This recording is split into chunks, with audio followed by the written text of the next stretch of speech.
Você conhece a lei da alienação parental? Pois bem, a lei da alienação parental atua na interferência na formação psicológica da criança ou do adolescente feita pelo pai, a mãe, avós ou qualquer outra pessoa que tenha sua guarda.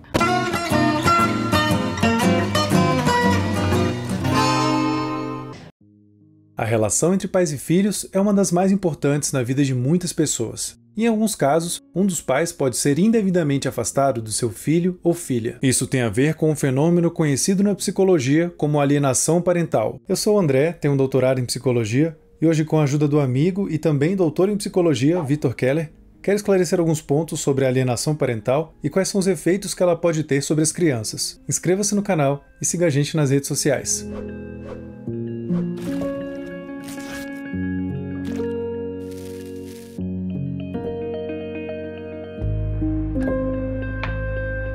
Nem todo afastamento de um dos pais do filho ou filha é um exemplo de alienação parental. Em casos envolvendo abuso ou negligência, por exemplo, o afastamento do pai ou mãe pode ser necessário para garantir a integridade da criança e não seria considerado uma alienação. Quando a criança é afastada de um deles sem uma justificativa legítima, aí sim é um caso de alienação e ela pode ter consequências negativas para a criança e o pai ou mãe afastada, além de consequências legais para a pessoa que a comete. O conceito de alienação parental ganhou destaque na década de 80, quando o psiquiatra Richard Gardner propôs que ela era um transtorno psicológico vivido pela criança por conta da manipulação psicológica de um dos pais. Ele observou que em certos casos extremos de separação ou divórcio, a criança se aliava a um dos pais e desenvolvia uma grande aversão em relação ao outro pai, o que Gardner entendia como não justificada ou irracional. Se a criança demonstrasse comportamentos como críticas unilaterais e sentimentos irracionais de rejeição voltados a um dos pais, além de um apoio automático ao outro pai, Gardner concluía que a criança tinha sido manipulada e desenvolvido a alienação parental. Outros profissionais também observaram que algumas crianças exibiam esse tipo de comportamento, especialmente em casos de divórcios conflituosos e nos quais a criança parecia ter sido manipulada por um dos pais. Na Câmara Federal está tendo debates sobre a eficácia da lei. Por um lado, tem grupos defendendo a revogação total da lei. Por outro lado, tem grupos defendendo alterações que possam proteger ainda mais crianças e adolescentes de violências. A gente vai falar sobre a lei de alienação parental. Sim.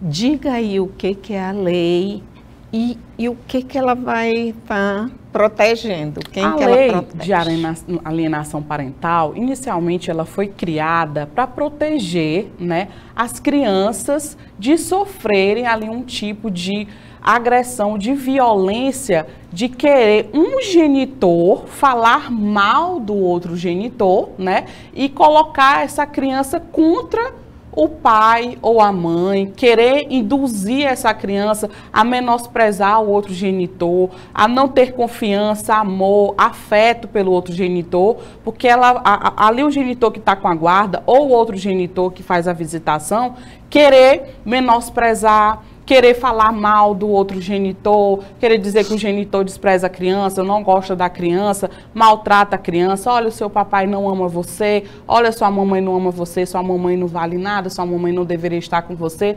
Então é querer colocar a criança contra o outro genitor, para que essa criança crie um desprezo, uma repulsa pelo genitor, né? Ou genitora. Pois é, está havendo um debate que essa lei prejudica muito mais as mães, sim, principalmente em situações de violência. Sim, então está tendo um debate, inclusive na Câmara, sobre isso. Aí há pessoas que querem revogar totalmente a lei e há outros grupos que querem colocar essa proteção, não favorecendo um agressor ou agressora, né? É porque de uma forma errônea, né, e grave, agressores vêm usando a lei de alienação parental para querer descredibilizar a vítima, querer descredibilizar a mulher e querer colocar a mulher na situação de agressora, na situação de criminosa, né? De que ela estaria cometendo um crime contra aquele genitor porque ela está induzindo a criança a não gostar do genitor, a desprezar o genitor, a ouvir verdades, né? Só que nós estamos analisando e vendo que muitas vezes a mãe nem precisa dizer nada. Aquela criança viu, aquela criança convive, aquela criança percebe a ausência do genitor, ela percebe que o genitor não está presente no seu dia a dia, nas suas atividades, nas obrigações para com a criança. Então, às vezes, a mãe nem precisa dizer. A criança mesmo está vendo, o adolescente mesmo está acompanhando.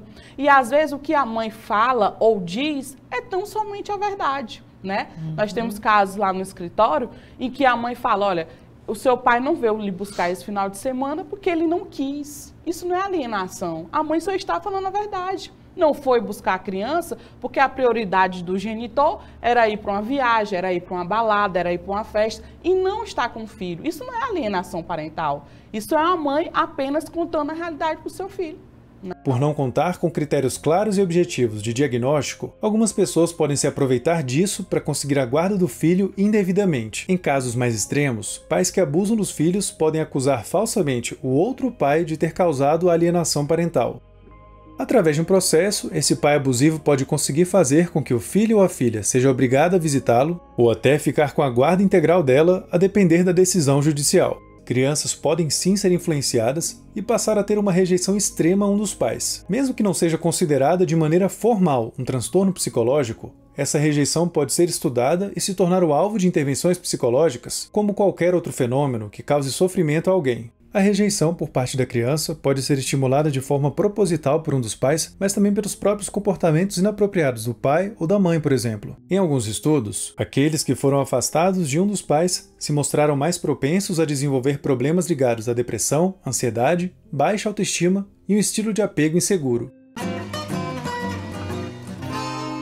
E tem uma situação em situações de violência, como é que ficam os filhos? Porque geralmente se tem a guarda compartilhada, mas Sim. na situação da violência doméstica, tipificada pela Lei Maria da Penha, já perde essa guarda compartilhada, né? E... Na verdade, não é que o pai perde essa guarda, porque assim, pelo menos na maioria dos casos em que eu atuo, que é de violência doméstica, onde há filhos menores, né?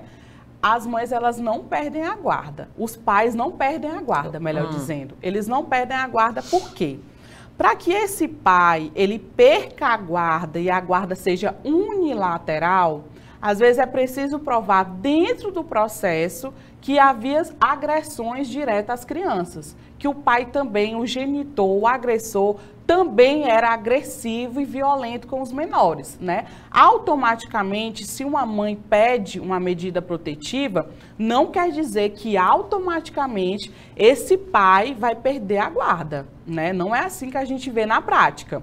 Na prática, o que a gente vê? Se esse pai foi violento, agressivo com os filhos, se ele traz algum tipo de risco para a integridade física e mental dessa criança, aí sim o juiz ali, no primeiro momento, pode estabelecer uma guarda unilateral para fins de preservação da saúde física e mental da criança. Depois, ao longo do processo, o juiz vai pedir estudo social, acompanhamento psicológico, para ver como pode fazer ou não essa reinserção dessa guarda compartilhada. E é preocupante, porque muitos usam os filhos e filhas para tentar o acesso à mulher. Inclusive, né? Até para a questão psicológica. Eu estou com um caso em que não houve agressão física da minha cliente, ela não sofreu agressão física, mas ela passou anos a fio sofrendo a agressão psicológica, né? A violência psicológica.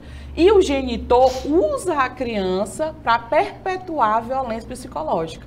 E a gente encontra uma dificuldade de demonstrar ao Poder Judiciário que ele está usando a criança para violentá-la, né? Então, às vezes, é até difícil para o Poder Judiciário identificar a violência psicológica quando ela é feita dessa forma, né? Do genitor usar a criança. Então, é preciso ter bastante cuidado e cautela com essas questões, né? Pode até ser que algumas pessoas aleguem a existência da alienação de forma falsa, mas existem casos reais de alienação nos quais a criança foi incentivada intencionalmente por um dos pais a se afastar do outro. A necessidade de entender melhor a alienação parental é especialmente importante para nós aqui no Brasil. já que apresentamos índices elevados de violência doméstica e contra a criança. Embora ainda não existam dados super claros sobre isso, tudo leva a crer que a alienação também é alta por aqui. Então, a lei de alienação parental, ela é muito delicada. É muito delicada, porque há quem defenda a lei, porque nós sabemos que, infelizmente, existe sim casos